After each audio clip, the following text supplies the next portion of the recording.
ധർമാധർമ്മ വിവേചന ബോധം ജീവിതത്തിലെ വിളക്കാണ്. ധർമ്മ വിവേചന ബോധം അത് ഇല്ലെങ്കിൽ ബുദ്ധിയുള്ളവനും വഴിതെറ്റും. ദുര്യോധനന്റെ സൽക്കാരം 2 കാരണം പറഞ്ഞാണ് ശ്രീകൃഷ്ണ ഭഗവാൻ നിഷേധിക്കുന്നത്. മറ്റൊരാളുടെ ഭക്ഷണം സ്വീകരിക്കുന്നതിന് 2 നിബന്ധനകളുണ്ട്. ഒന്നുകിൽ അതിഥിക്ക് അടക്കാനാവാത്ത വിശപ്പുണ്ടായിരിക്കണം, അല്ലെങ്കിൽ ആതിഥേയന് അതിഥിയിൽ അങ്ങേയറ്റം പ്രേമമുണ്ടായിരിക്കണം, സ്നേഹം ഉണ്ടായിരിക്കണം.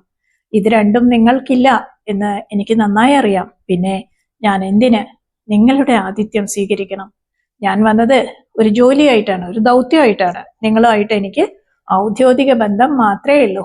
ഇതിനുശേഷം ശ്രീകൃഷ്ണ ഭഗവാൻ വിതുരന്റെ വീട്ടിലേക്ക് പോവുകയും അവിടെ തനിക്കായി സ്നേഹത്തോടെ ഒരുക്കി വെച്ച ഭക്ഷണം, അത് പഴത്തൊലി പോലും സ്വീകരിക്കുകയും ചെയ്യുന്നുണ്ട്. ധർമ്മ വിവേചന ബോധം ഇവിടെ കാണാവുന്നതാണ്. ധർമ്മ വിവേചന ബോധം എന്നത് ശരിയും തെറ്റും തിരിച്ചറിയാനുള്ള ആന്തരിക ജാഗ്രതയാണ്. ഇത് വെറും നിയമബോധമല്ല, മനസ്സിന്റെ ശുദ്ധിയുടെയും ബുദ്ധിയുടെ തെളിച്ചവും ചേർന്നുള്ള ഒരു ആത്മശേഷിയാണ്, ആത്മീയ ശേഷിയാണ്. എന്താണ് ധർമ്മം എന്ന് പറയുന്നത്? ഭഗവത്ഗീതയുടെ ദൃഷ്ടിയിൽ കരുണ, സ്വാർത്ഥത, സമത്വബോധം, മറ്റുള്ളവർക്ക് ദ്രോഹമില്ലാത്ത പ്രവൃത്തി, ഇവയൊക്കെയാണ് ധർമ്മത്തിന്റെ പ്രകടഭാവങ്ങൾ. അധർമ്മം എന്നത് അഹങ്കാരം, വഞ്ചന, ക്രോധം, മറ്റുള്ളവരെ ഉപയോഗിക്കുക, ഇവയൊക്കെ മനസ്സിനെ ഇരുട്ടിലാക്കുന്ന അവസ്ഥകളാണ്. ഇതൊക്കെയാണ് അധർമ്മം. വിവേചനബോധം എന്താ? എല്ലാവരും പഠിച്ചവരായിരിക്കും, പക്ഷേ എല്ലാവർക്കും വിവേകം ഉണ്ടാവണമെന്നില്ല.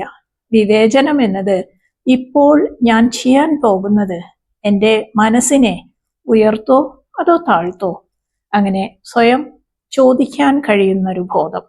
മഹാഭാരതത്തില് ദുര്യോധനൻ പറഞ്ഞതായി കാണുന്നുണ്ട്, ധർമ്മം എന്താണെന്ന് എനിക്കറിയാം, പക്ഷേ അതിലേക്ക് മനസ്സ് പോകുന്നില്ല. അധർമ്മം ആണ് എന്നറിയാം, എങ്കിലും അതിൽ നിന്ന് പിന്മാറാൻ കഴിയുന്നില്ല. ഇവിടെ പ്രശ്നം അറിവില്ലായ്മയല്ല, വാസനകളുടെ അടിമത്തമാണ്. കഠോപനിഷത്ത് പറയുന്നു, ശ്രേയസ് അതായത് ഉയർച്ചയിലേക്ക് നയിക്കുന്നത്, പ്രേയസ് എന്ന് പറഞ്ഞാൽ തൽക്ഷണം സുഖം നൽകുന്നത്, 2ഉം മനുഷ്യന്റെ മുമ്പിൽ വരുന്നുണ്ട്. വിവേകി ശ്രേയസ് തിരഞ്ഞെടുക്കും. ഒരു ചെറിയ കഥ പറയാം. ഒരിക്കൽ ഒരു ഗുരു ശിഷ്യനോട് ചോദിച്ചു, ഇരുട്ടിൽ നടക്കുമ്പോ നീ എന്താണ് കയ്യിൽ കരുതുന്നത്? ശിഷ്യൻ പറഞ്ഞു, വിളക്ക്. ഗുരു പറഞ്ഞു, ജീവിതത്തിലെ വിളക്കാണ് ധർമ്മ വിവേചന ബോധം. അതില്ലെങ്കിൽ ബുദ്ധിയുള്ളവനും വഴിതെറ്റും. ഒരു തീരുമാനമെടുക്കുന്നതിന് മുൻപ് ഇത് ഭയത്തിൽ നിന്നാണോ, അഹങ്കാരത്തിൽ നിന്നാണോ, അല്ലെങ്കിൽ സത്യബോധത്തിൽ നിന്നാണോ എന്ന് സ്വയം ചോദിക്കുക. ധർമ്മം പലപ്പോഴും എളുപ്പവഴിയല്ല, പക്ഷേ അത് മനസ്സിന് സമാധാനം നൽകുന്ന വഴിയാണ്.